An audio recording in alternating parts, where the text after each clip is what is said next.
understand that the video was done a week or two ago, but you could have said, hey, let's not show it now in the week of the massacre in Orlando.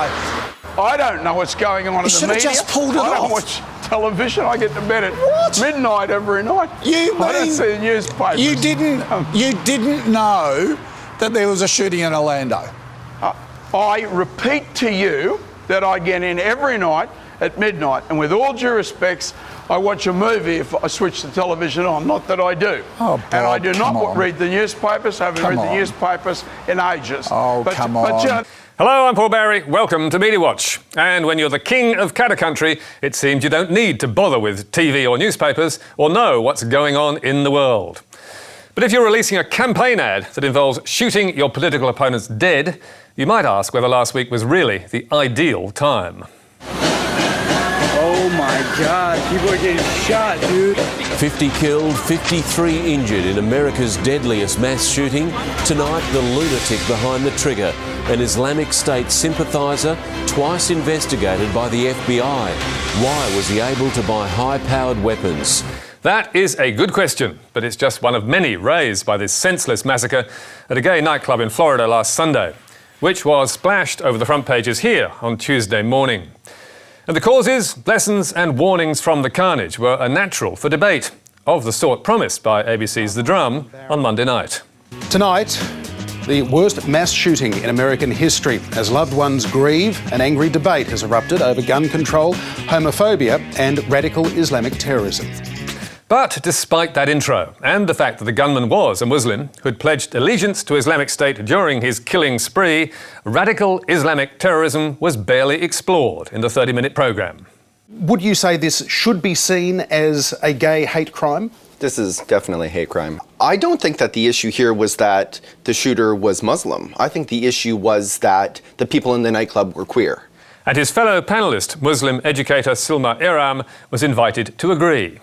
It certainly appears to be a hate crime against, in terms of homophobia, but ultimately we can't 100% say. The Drum's host, John Barron, did indeed raise the I word, referring to tweets from Donald Trump, which demanded President Obama blame radical Islam for the killings or step down. But it was not a line that he or the panel pressed with any vigour, which is odd since the FBI was already claiming Omar Mateen had been radicalised online. But Fairfax's Jenna Price was even more emphatic in ruling out Islam and telling our leaders what language they should use. I don't want you to pretend that this is any other kind of terrorism than the one that has existed forever. Gay hate and gay murder. And this take in New Matilda had an even more one-eyed view of the tragedy and how politicians should react, proclaiming, "The shooting in Orlando should have brought condemnation of homophobia. In Australia, our leaders turned it into an attack on Islam." In fact, at that point, our leaders had done nothing of the sort, as commentators from the right were keen to point out, with 2GB's Chris Smith equally one-eyed in proclaiming that Prime Minister Malcolm Turnbull was not attacking Islam enough.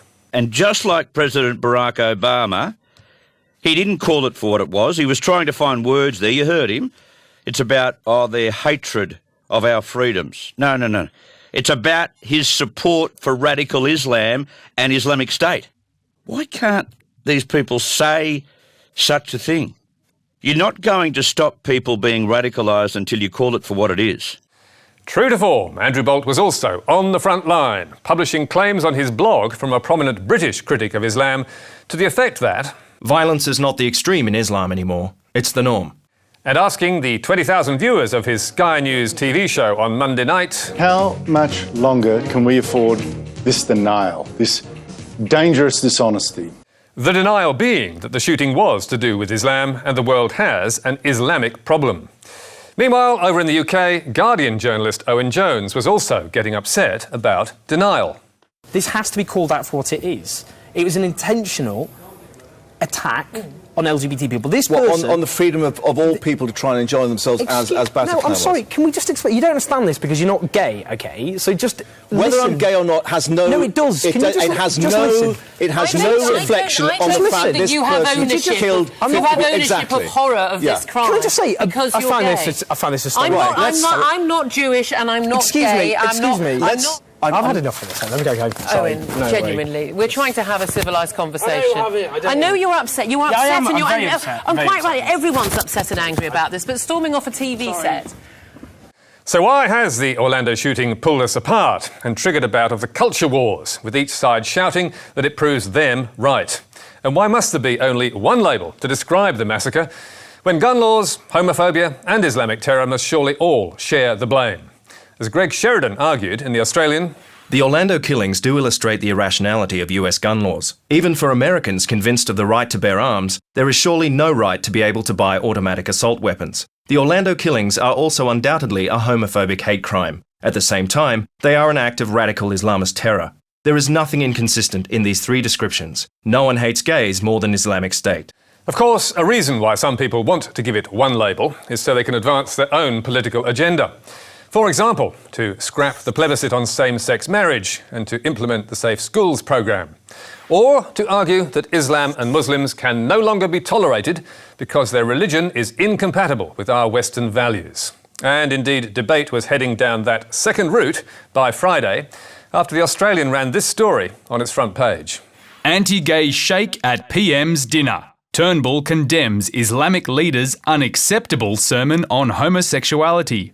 The so-called anti-gay sheikh is Shadi Al-Suleiman, president of the Australian National Imams Council, who was the PM's guest at a Ramadan dinner on Thursday night, and who's preached that homosexuals are punished by Allah with terrible diseases, and that in an Islamic state, adulterers are to be dealt with even more harshly.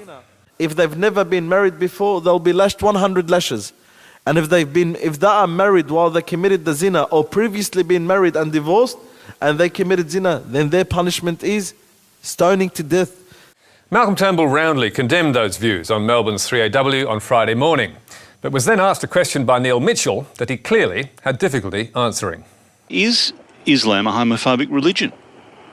Well, Neil, I don't think you can generalise. Islam is a religion of about which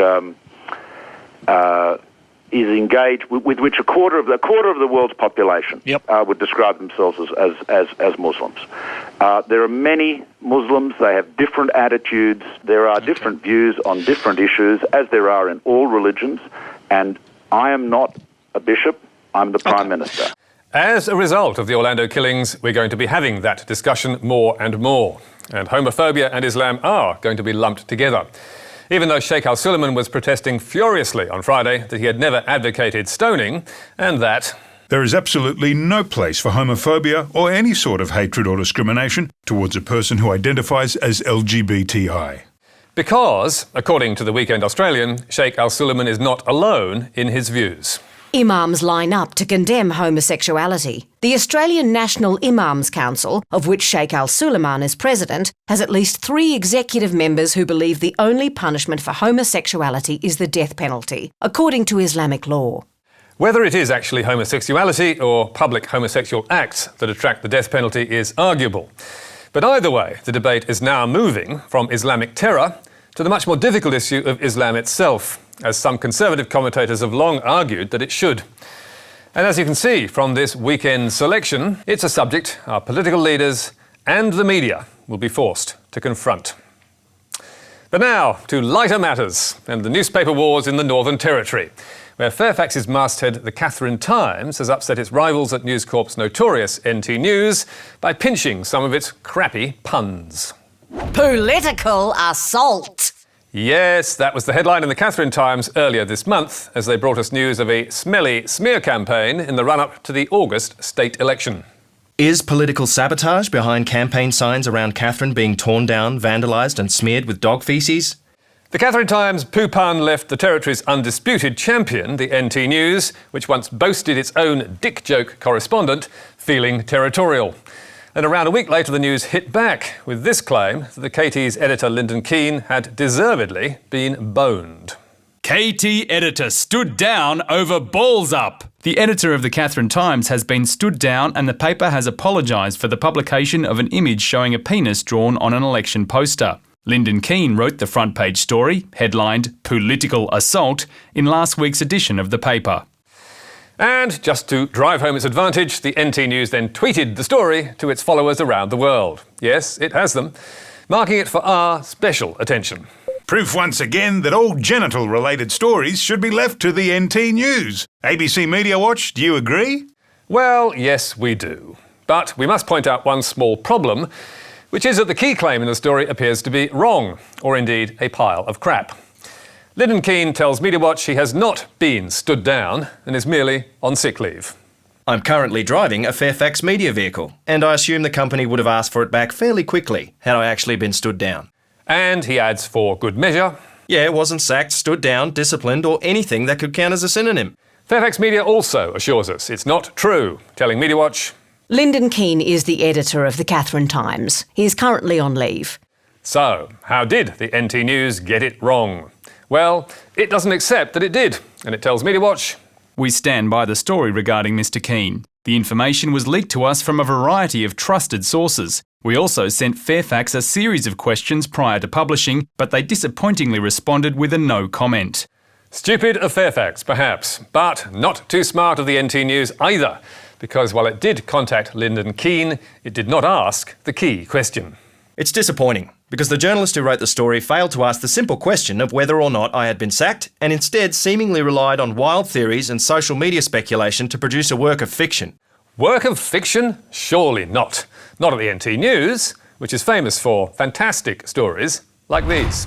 Man bashed by prawn. Horny ghost haunts house. If you thought Casper was friendly, you should meet Kevin. Alien alert! Are UFOs abducting Territorians? Our resident ufologist has evidence to say they are. Yes, maybe the NT News should leave the media watching to us and stick to what it does best, bringing the Territory important news like this front page from 10 days ago. I've got rhubarb. Outback kangaroos hot to trotter for Apples the pig. Classy, eh? And finally tonight, a slice of humble pie. Last month we ripped into the Sydney Morning Herald for a story we thought was alarmist and a beat-up. Grim warning. World exclusive. Carbon pollution to reach point of no return within days. That scary front page in the Herald warned that the Cape Grim weather station in Tasmania was days away from recording its first ever CO2 measurement of 400 parts per million. And it told us this point of no return was significant because the passing of the 400 parts per million mark for the first time in recorded history is the latest signal that global warming risks will intensify. We pointed out that this 400 parts per million figure had in fact been passed regularly in the Northern Hemisphere since 2012, and that it had not much significance except as a milestone. We didn't name the author of the story, Peter Hannam, who is the paper's environment editor, but he lodged a formal complaint that his story had in fact contained a disclaimer on page 4, which admitted the 400 figure is in itself of no particular note, compared with 399 or 401. Hannam also told his readers the mark had been passed in the Northern Hemisphere. We're sorry we didn't make that clear. Although we do wonder, given those caveats, why Fairfax made it a world exclusive and front page news. Peter Hannam also complained we didn't contact him for comment, but we did contact Fairfax Media the day before our story went to air, and they told us they did not want to respond. Fairfax apparently did not notify Peter Hannam of our query. So next time, if there is a next time, we'll happily talk to Peter Hannam direct. And you can read more about all tonight's stories on our Facebook page or our website, where you can get a transcript and download the programme. You can also catch up with us on iView and contact me or Media Watch on Twitter. But for now, until next week, that's it from us. Goodbye.